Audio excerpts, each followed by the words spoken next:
அண்மைச் செய்தி. சென்னை டிஜிபி அலுவலகம் அருகே விசிகவினரை தாக்கிய வழக்கில் ஏர்போர்ட் மூர்த்தி கைது செய்யப்பட்டிருக்கிறார். கூடுதல் விவரங்களை செய்தியாளர் கதிரவன் வழங்க கேட்கலாம். கதிரவன், வணக்கம். மேலும் விவரங்களை சொல்லுங்க. டிஜிபி அலுவலக வாயில் அருகே நேற்று விசிக மற்றும் புரட்சி தமிழகம் கட்சியின் தலைவர் ஏர்போர்ட் மூர்த்தி ஆகியோருக்கு இடையே மோதல் போக்கானது உருவானது. குறிப்பாக புரட்சி தமிழகம் கட்சி தலைவர் ஏர்போர்ட் மூர்த்தியை விசிக கட்சியை சில சேர்ந்தவர்கள் ஓட தாக்கி செருப்பால் அடித்த சம்பவம் அதிர்ச்சி ஏற்படுத்தது.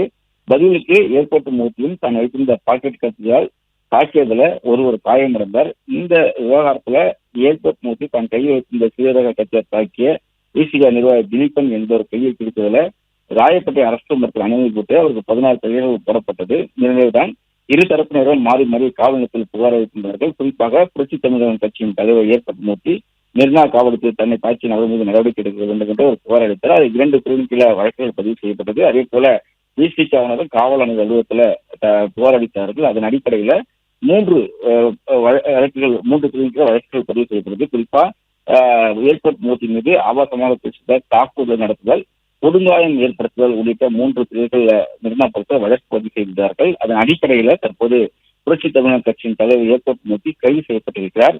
மெரினா போலீசார் சாஸ்திரி நகரில் உள்ள அவர்கள் வீட்டில் வைத்து கைது செய்யப்பட்டிருப்பதாகவும் அவரை தற்போது மெரினா காவல் நிலையத்துக்கு அழைத்து வர இருப்பதாகவும் தகவல்கள் வெளியாகி இருக்கிறது.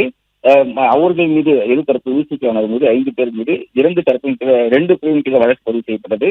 2ம் ஜாமீனில் வெளியேறக்கூடிய வழக்கு பதிவுகள் என்பதனால அவர்கள் விடுதலை செய்யப்பட்டதாகவும் இவர்கள் ஏர்போர்ட் மூர்த்தி மீது ஜாமீன் வெளியே வர முடியாத ஒரு சட்டப்பிரிவு இருப்பதனால அவர் கைது செய்யப்பட்டிருப்பதால் தகவல் கிடைக்கப்பட்டிருக்கிறது. கத்தியை வைத்து தாக்கியதுல திலீபனுக்கு 18 தையல்கள் போடப்பட்டதுனால கொடுங்காயம் ஏற்படுத்துவது என்ற பிரிவுகள் சேர்க்கப்பட்டு அவர் தற்போது கைது செய்யப்பட்டிருப்பதால் தகவல் கிடைக்கப்பட்டிருக்கிறது. சாஸ்திரி நகரில் உள்ள அவரது வீட்டில் வைத்து அவர் கைது செய்யப்பட்டிருப்பதாகவும் அவரை தற்போது மெரினா காவல் நிலையத்துக்கு அழைத்து வரக்கூடிய நடவடிக்கையில மெரினா காவல்துறையினர் ஈடுபட்டிருப்பதாகவும் தெரிவிக்கப்பட்டிருக்கிறது. புரட்சி தமிழகம் கட்சி தலைவர் ஏற்பட்டு மூர்த்தி அளித்த நேரத்தில் அவர் தாக்கி விசிக மீது 2 பிரிவுகள் வழக்கு பதிவு செய்யப்பட்டது. தற்போது ஏர்போர்ட் மூர்த்தி கைது செய்யப்பட்டிருப்பதாகவும் அவருக்கு 3 பிரிவுகள் வழக்கு பதிவு செய்யப்பட்டிருப்பதாகவும் தகவல் கிடைக்கப்பட்டிருக்கிறது.